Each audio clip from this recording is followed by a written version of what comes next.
I had a friend who once told our entire friend group that she wished that I would wear a bag over my face. We were 12. And for years, I thought that sentence was about how I looked. And then, I kind of decided it was really probably more about how she felt standing beside me. I mean, the truth is, I don't know everything that was happening inside that 12-year-old little girl. I only know that something in her hurt. And for that moment, she decided that the way to feel better was for me to disappear. And I think women learn this very young. We walk into a room, and before we've consciously decided to do it, we take inventory. Who's prettier? Who's thinner? Who looks younger? Who seems happier? Who has the better marriage, the better career, the easier confidence? Who's getting attention? And then underneath all of this is the question we may never say out loud. What does her presence say about me? We may never admit that we're even asking this, but many of us have spent years measuring our lives against other women's, sometimes before we've even learned their names.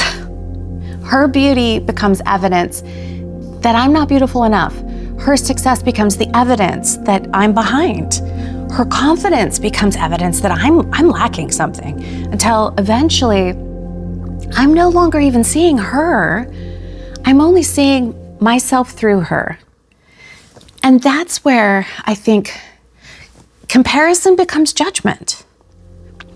Her confidence becomes arrogance. Her reserve becomes coldness.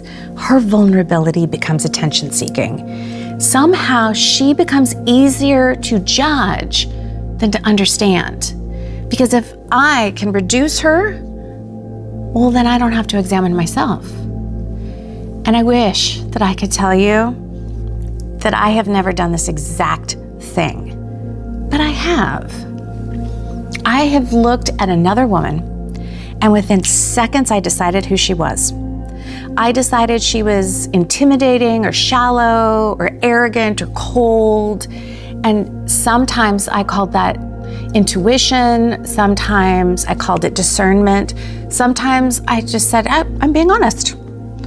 But if I look back at that, come on. Sometimes it was insecurity, wearing the clothes of insight. Okay, judgment is really convenient that way because it keeps my attention on her, so I never have to turn it towards myself. I think curiosity asks more of me than judgment ever will. Okay, I'm going to tell you a story. So when I was in the 6th grade, I was asked to help build my school's first cheerleading team. And I remember noticing the girls who were normally overlooked for that kind of thing, right? The girls that were outside of the popular group. The girls whose families maybe couldn't easily afford the uniform. The girls who had already received the message, hey, certain room's not meant for them, but I wanted them in the room. And at the time, I thought that I was just trying to make things, a little fairer. Now, as I look back on it, I think I was trying to become the person that I needed when I was 12. And a few years later, I really learned this lesson from the other side.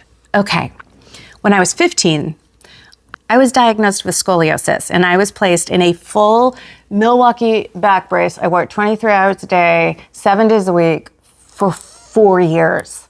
Okay. And then one afternoon, I was thrown into a trash can in the middle of my high school lunch quad. And because of the brace, I couldn't get myself out of the trash. I was like this turtle on my back until a friend came in and pulled me out of it. And it was one of those moments where I felt like trash, literally and otherwise. But here's the thing. Nothing about me had changed. I had the same mind, I had the same humor, I had the same heart, but what people could see had definitely changed. And suddenly, they treated me as though I had different value. I was less interesting, I was less desirable, I was less capable, I was less worth knowing. In college, very serious theatrical college I was studying at, this really wonderful professional stage actress, someone I very much respected, came up and told me I would make a really wonderful soap opera actress. I did not hear encouragement in that. I heard limitation. I heard, you will never be taken seriously as an actor. People just are gonna see your face. They're not gonna see any kind of talent. Look, it was probably a very sincere compliment. But before I could hear what she meant, her words had to travel through every single wound that I was carrying. And then by the time they actually reached me, they weren't even her words anymore. They were my words. And that matters. Because, you know, sometimes another woman, another person, they are judging us. And sometimes they say things imperfectly, and just it's our own history that completes the insult. You know, both of those things, right, can be true. So here I am, right, decades later, from all of those moments accumulated, and a client will ask me if, you know what, could you look a little less put together for this spot? You know, just a little more relatable. And for a lot of years, I just would absorb that note and then make that adjustment. But now I kind of stop first and I ask another question. Okay, am I being invited to become more authentic? Or am I being asked to become someone smaller so that another woman can remain comfortable? Okay, those are two very different invitations. And all right, this matters. Not every request to soften yourself is an attack, okay? And I feel like that's the difficult middle ground that I'm still kind of learning to occupy. Look, I don't want to shrink myself to manage another woman's insecurity. Sorry. But I also don't want to become so defensive about being diminished that I stop listening, that I stop, examining myself, that I just assume that every uncomfortable reaction to me must be jealousy. Okay, sometimes I am being judged. Sometimes, though, I'm being invited to grow. So wisdom, I think, is learning not to confuse the two. Showing up fully does not mean believing that I am always the brightest woman in the room and that everyone else there needs to just adjust their eyes, okay? It just means that I don't have to dim myself, and I don't need another woman to dim herself either. Her beauty does not remove anything from mine.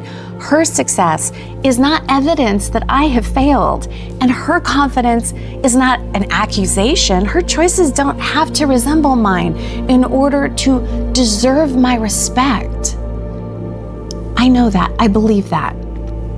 And yet I still have moments where my nervous system forgets it. So when I feel that first flash of comparison, and trust me, I still do, I'm trying to become more curious before I become critical. Okay, so what does it mean to be curious, right? It's asking yourself, okay, what did her presence just activate in me? What am I afraid that she has that I don't? What story am I about to tell about her so that I don't have to deal with what I'm feeling really about myself? Look, those questions, right? That pause, that changes everything. Because the woman that I am tempted to reduce, she might be carrying something that I cannot see. And the woman that's reducing me, she might be doing the same. But grace does not mean refusing to make someone else's worst moment the whole truth about who she is.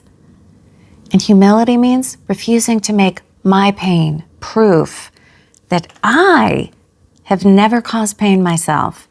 I think that's how women begin to become safe for one another. And it's not because we stop comparing. I don't know that we're ever going to completely stop. But it's also not because we agree to make ourselves equally as small. We become safer when we notice what comparison is doing inside of us before we turn it into a judgment about her. When we can let another woman be beautiful without making her beauty mean something terrible about ourselves. When we can celebrate what's growing in her life without experiencing it as something that's being taken from ours. And maybe the hardest part of this is learning to extend that same grace to ourselves. Okay, think about the women that you deeply love, okay? Their wrinkles, their changing bodies, their gray hair, the scars. None of those things stop you from seeing who they are, right? Like, you don't reduce them to their face or their body. So why is it that we stand in front of a mirror and we do exactly that to ourselves?